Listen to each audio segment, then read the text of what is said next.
Pirated SPG. Striktong patnubay at gabay ng magulang ang kailangan. Maaaring may masiselang tema, lengguwahe, karahasan, sexual, horror o droga na hindi angkop sa mga bata.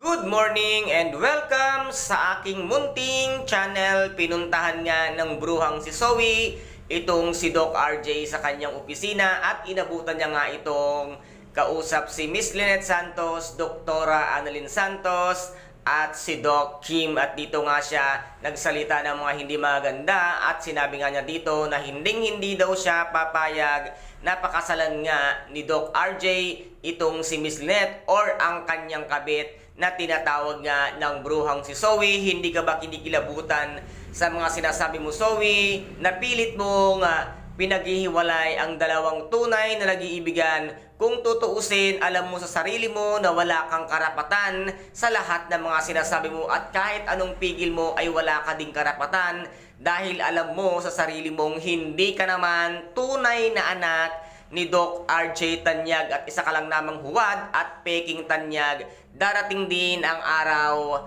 ay mabubuking at mabubuking ang iyong kasinungalingan, pupulutin ka rin sa kangkungan. At dito nga ay pinigil ni Doktora Annalyn Santos itong mga bruhang si Zoe at sinabi nga niyang hindi kabit ni tatay si nanay at dito ay wala akong pakialam, sabi nga nitong bruhang si Zoe. At pinipigil naman siya nitong si Doc RJ na huwag siyang magsalita ng mga pangit dahil may tao at meron nga silang kausap. Nandoon nga si Doc Kim at hindi rin talaga nagpaawat itong ang bruhang si Zoe. Patuloy pa rin sa kanyang mga sinasabi at ito ay biglang nag-walk out at sinabi nga ni Miss Lynette Santos na puntahan mo at sundan mo, kausapin mo ito nga bruhang si Zoe. Kung kaya't sinundan nga ni Doc RJ ang bruhang si Zoe at kinausap niya nga ito at sinabi nga niyang hindi daw papayag itong ang bruhang si Zoe na pakasalan ang kabit niya. At sinabi naman dito ni Doc RJ na wala ka nang magagawa at hindi na kami bata para pagsabihan o sulsulan ng kahit sino man. Alam na namin ang tama at mali.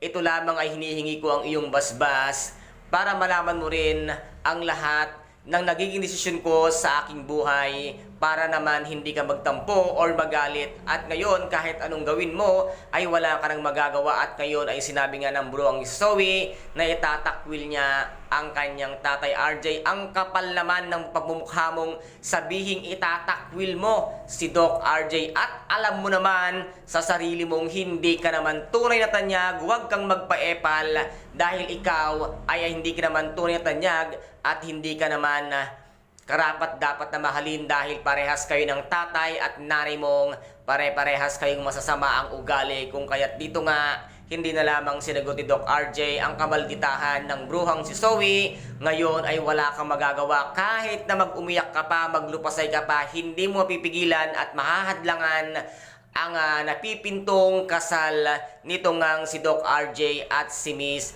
Lynette Santos. Kaya ngayon umiyak ka man, goodbye na lang sa'yo dahil hindi ka pakikinggan nito nga si Doc RJ. Kung kaya't dito nga ay lumapit na ng tuluyan itong si Miss Lynette Santos dito nga kay Doc RJ at niyakap niya ito upang makisimpatya sa pangit ng mga sinabi ng bruhang si Zoe. Kaya guys, ito po ang ating pakaabangan dito nga sa Abot Kamay na pangarap na kung saan ay napaka-intense at kapanapanabik ang bawat eksena. At kung nagustuhan po ninyo ang aking videos for today, paki-subscribe na lamang po ng aking channel, paki-like and share para maging update kayo sa lahat ng gagawin kong videos. Maraming salamat po.